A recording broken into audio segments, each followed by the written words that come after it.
গবেষণা সহায়তার অভাব রয়েছে। জুডিশিয়ারিতে জাজমেন্ট দেওয়ার ক্ষেত্রে অতীতে যেমন একটা উল্লেখযোগ্য রেফারেন্স থাকতো এবং প্রেসিডেন্ট থাকতো বিভিন্ন দেশের রেফারেন্স উল্লেখ, আজকে সেটা হচ্ছে। তবে আইন বিচারককে এই কাজে সহযোগিতা করার জন্য যে গবেষণা ধর্মী একটা সেল সাপোর্টিং দরকার, এটা সরকারের পক্ষ থেকে অপর্যাপ্ত রয়েছে। আমরা এই ক্ষেত্রে একটি বাজেট রাখার ব্যাপারে প্রস্তাব করছি। 8 নম্বর, বিচারক কর্মচারীর সংখ্যা বৃদ্ধি। বিচারকের সংখ্যা সম্পর্কে উদ্বোধনী বক্তব্যে আমাদের কেন্দ্রীয় সভাপতি বলেছেন, পর্যাপ্ত বিচারক না থাকার কারণে আমরা ঈদের আগেও শুনানি করা সম্ভব হয় নাই। 2000 তালিকাভুক্ত জরুরি কিছু কেস ছিল, এই কেসগুলো নিষ্পত্তি হওয়া দরকার ছিল ঈদের আগে। ফৌজদারি বিভিন্ন মামলার কারণে এবং বিচারকের অভাবে এই মামলাগুলো নিষ্পত্তি হয়। এই ক্ষেত্রে বিচারকের সংখ্যা বাড়ানো দরকার। এই জন্য বাজেট মাত্র 2200 কোটি টাকার বাজেট দিয়ে বেতন, তারপরে সংস্কার, এটা কি করে সম্ভব? এই জন্য এই বাজেটের পরিমাণ অনেক বেশি বাড়ানো প্রয়োজন বলে আমরা মনে করি। স্বাধীন নিরাপত্তা ও সুরক্ষা প্রদান। রাজনৈতিকভাবে সংবেদনশীল বা বহুল আলোচিত মামলা পরিচালনা করি বিচারকদের পর্যাপ্ত নিরাপত্তা প্রয়োজন।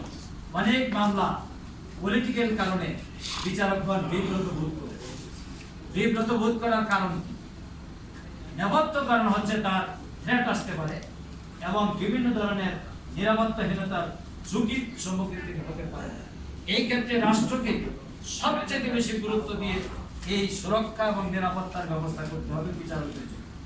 আমরা এটাকে ইমফেসিস দিচ্ছি এই জন্য যে অতীতে তো বিচারকদের বাড়ি থেকে দখল করা হয়েছে এবং রিজাইন করতে বাধ্য করা হয়েছে। এই সব কাজ বন্ধ করে যাতে করে জুডিশিয়ারির মর্যাদা সর্বোচ্চ মর্যাদায় থাকে, এই ক্ষেত্রে রাষ্ট্রেরই দায়িত্ব হচ্ছে। এই জন্য বাজেট প্রণয়ন করা এবং প্রয়োজনীয় সহযোগিতা।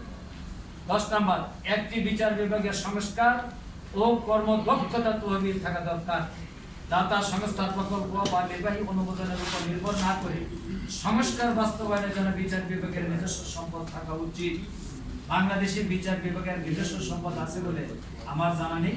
যে বিল্ডিংটাতে বিচার কার্য হয়, এই বিল্ডিং ছাড়া বিচার বিভাগে আর যে বাড়িতে তিনি থাকেন, এক এক জায়গায় এক এক সুবিধা। বিভাগের শহরগুলির হেডকোয়ার্টারে জজদের জন্য বাড়ি আছে, পূর্বের জমিদার আমলের বাড়িতে তারা থাকেন, ফলে একটু বিস্তৃত বাড়ি। কিন্তু অধিকাংশই জজদের বাড়ির যে অবস্থা, এই বাড়িতেই তো তাদের থাকার অবস্থা নেই। অথচ বিচার আঙ্গনে সদা সর্বদা সংস্কারমূলক কার্য অব্যাহত রাখা দরকার। এটার জন্য একটা বিপুল অর্থ দরকার। এই অর্থের জন্য আমরা নির্ভর করি বিভিন্ন সংস্থার উপর। বাইরের থেকে এসে বিভিন্ন ট্রাস্ট, বিভিন্ন প্রতিষ্ঠান, ফাউন্ডেশন, এনজিও, এরা এসে এই কাজগুলো করছে। এইটা না হয়ে আমাদের প্রস্তাব হলো সরাসরি সরকারের পক্ষ থেকে এই ব্যাপারে বাজেট নির্ধারণ করা দরকার। যদি করা হয়, বিচার বিভাগের সংস্কার কার্যক্রম ব্যাপক রূপ লাভ করবে বলে আমার ধারণা। কারণ আজকে যে আইনগুলো কোনটি সঠিক কোনটি বেঠিক, এইটাও আজকে আমরা গবেষণার লব্ধ যে অভিজ্ঞতা, স্টাডি ছাড়া এটা বলতে পারছি না। জুলাই সনদ নিয়ে আমাদের এত বিতর্ক হবে, এই জুলাই সনদকে কেন্দ্র করে সংবিধানের এত ব্যাখ্যা দেওয়া হবে, কিন্তু এই সংবিধান 2024 সালের 5ই আগস্টের পর কোথায় ছিল? এই সব প্রশ্ন করার সুযোগ এই জন্যই পাচ্ছে যে বাংলাদেশের বিচার আঙ্গনে মাথা তুলে দাঁড়িয়ে আইনের সংস্কারের জন্য যে স্টাডি, যে সাপোর্টটা দরকার, সেটা না থাকে।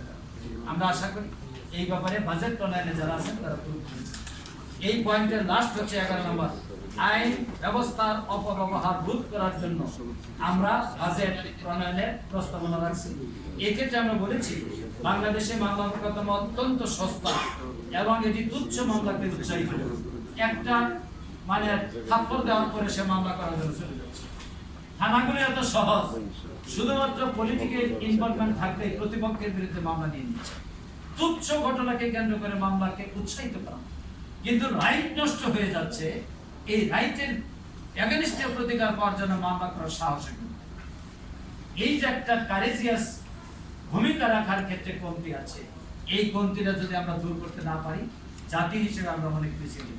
একটি পর্যায়ে আদালতের ফি এবং মামলা দায়েরের খরচ পর্যালোচনা করা উচিত, যাতে তা মামলার প্রকৃত খরচকে প্রতিফলিত করে এবং ব্লক আইন ব্যবস্থাপন সম্পন্ন অন্যান্য দেশের মানের সাথে সামঞ্জস্যপূর্ণ হয়।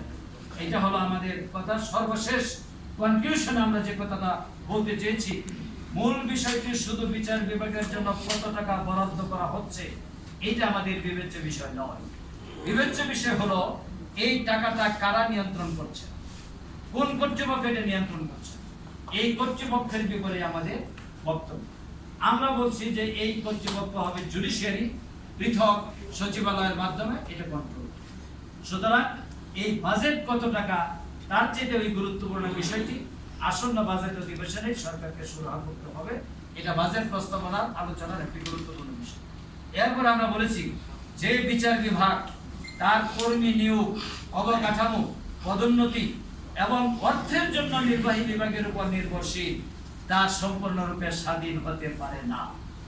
প্রত্যেক রাজনৈতিক দলের নেতারাই বক্তৃতা দেন জুডিশিয়ারি খুব স্বাধীন, একটা কর্মী নিয়োগ করার ক্ষেত্রে তিনি স্বাধীন।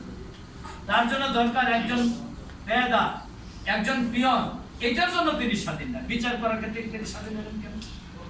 একজন নিরাপত্তা প্রহরী নিয়োগ করার জন্য তাকে সরকারি কোষাগার থেকে অর্থ আনার জন্য দ্বারস্থ হতে হয়। তাহলে তো এটা স্বাধীনতার উপর একটা পরোক্ষ চাপ সৃষ্টি করা হচ্ছে।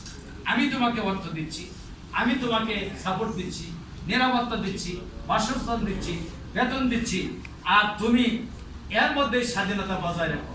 এটার একটা মনস্তাত্ত্বিক চাপ তৈরি করে। সুতরাং আমাদের মূল বিষয়বস্তু হচ্ছে যে বাজেট সম্পূর্ণ পৃথক হবে, বিচার বিভাগ পৃথক হবে এবং বিচার বিভাগ বাজেট প্রদান করে একটি শক্তিশালী জুডিশিয়ারি তৈরি করবে। আর সেই শক্তিশালী জুডিশিয়ারি যদি তৈরি হয়, তাহলে আমার এই প্রস্তাবনার প্রথম বাক্যটি হলো, এখন আমি শেষ বাক্য দিয়ে প্রথম যেটা, যে একটি দেশের সভ্যতা নিরূপিত হয় সে দেশের বিচার বিভাগ কতটুকু স্বাধীন তার উপর ভিত্তি করে আমাদের সভ্যতা তখনই প্রতিষ্ঠিত হবে, বিশ্বে আলোচিত হবে। এই বাজেট ভাবনাটি যেন আগামী দিনে আমলে নেওয়া হয়, গুরুত্ব দেওয়া হয়, এই আহ্বান রেখে আমি আমার উপস্থাপনা এখানে শেষ করছি। আসসালামু আলাইকুম। আইনজীবীদের বাজেট ভাবনা শীর্ষক সেমিনার বাংলাদেশ লয়ার্স কাউন্সিল জাতীয় প্রেস ক্লাবে শেষ হলো। সম্মানিত প্রবন্ধ